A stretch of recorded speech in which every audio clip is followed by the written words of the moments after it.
Assalamualaikum warahmatullahi wabarakatuh. Perkenalkan, nama saya Muhammad Zulkarnain Al-Zaki dari kelas 10 IPS 2, nomor absen 26. Di sini saya akan membahas tentang materi masa awal manusia Indonesia.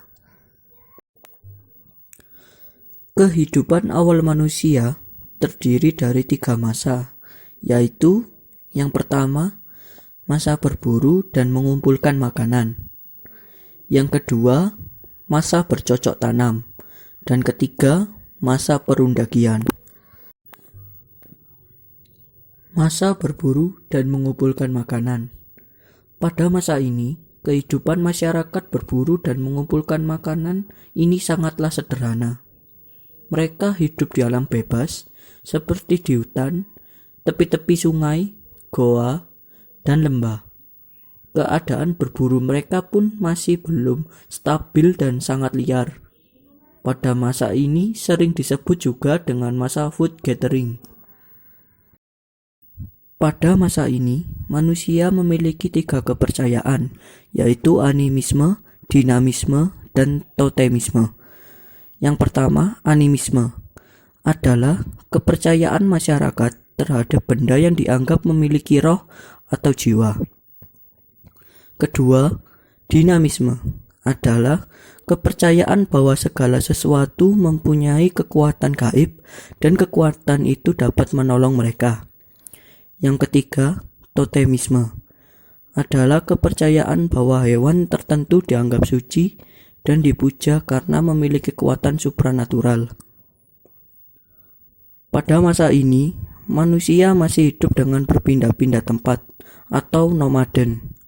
Masih belum ada pembagian kerja dan stratifikasi sosial, serta alat yang digunakan masih berupa peralatan batu yang besar dan kasar, seperti kapak batu. Selain itu, pada masa ini sistem perekonomian masih menggunakan cara barter, yaitu dengan cara tukar-menukar barang. Masa bercocok tanam. Pada masa ini, manusia sudah mulai mengenal bercocok tanam. Pada awalnya, masyarakat mengenal bercocok tanam dengan sistem huma atau ladang. Pada masa ini, manusia sudah mulai hidup menetap, tetapi sifatnya sementara yang disebut dengan bercocok tanam tingkat awal. Dan juga sudah muncul kegiatan kehidupan perkampungan. Pada masa ini juga terjadi revolusi, yaitu dari kehidupan food gathering menjadi food producing. Pada masa ini, manusia sudah mengenal suatu kepercayaan terhadap kekuatan gaib dan dibedakan menjadi 2 hal, yaitu animisme dan dinamisme. Yang pertama, animisme adalah kepercayaan yang meyakini bahwa roh mendiami benda-benda tertentu seperti upacara kenduri panen dengan memanggil roh pertanian. Yang kedua, dinamisme adalah kepercayaan yang meyakini bahwa ada kekuatan gaib pada benda-benda tertentu seperti pohon, batu besar, gunung, dan jimat. Pada masa ini, kebudayaan semakin berkembang pesat karena manusia di masa ini sudah bisa membuat peralatan atau benda yang terbuat dari tanah liat, batu, maupun tulang, seperti kapak lonjong, mata panah, gerabah, perhiasan, dan bangunan-bangunan seperti menhir, dolmen, sarkofagus, arca, dan masih banyak lagi. Selain itu, pada masa ini sudah melakukan kegiatan perdagangan yang bersifat barter. Masa perundagian. Pada masa ini, manusia sudah bisa membuat peralatan yang berbahan logam untuk memenuhi kebutuhan sehari-hari. Oleh karena itu, masa ini juga disebut zaman logam. Kehidupan masyarakat pada masa itu makmur dan teratur. Kemakmuran masyarakat dapat dilihat dari telah berkembangnya teknik pertanian dan kemajuan perekonomian yang ditandai dengan berkembangnya pertanian dan perdagangan.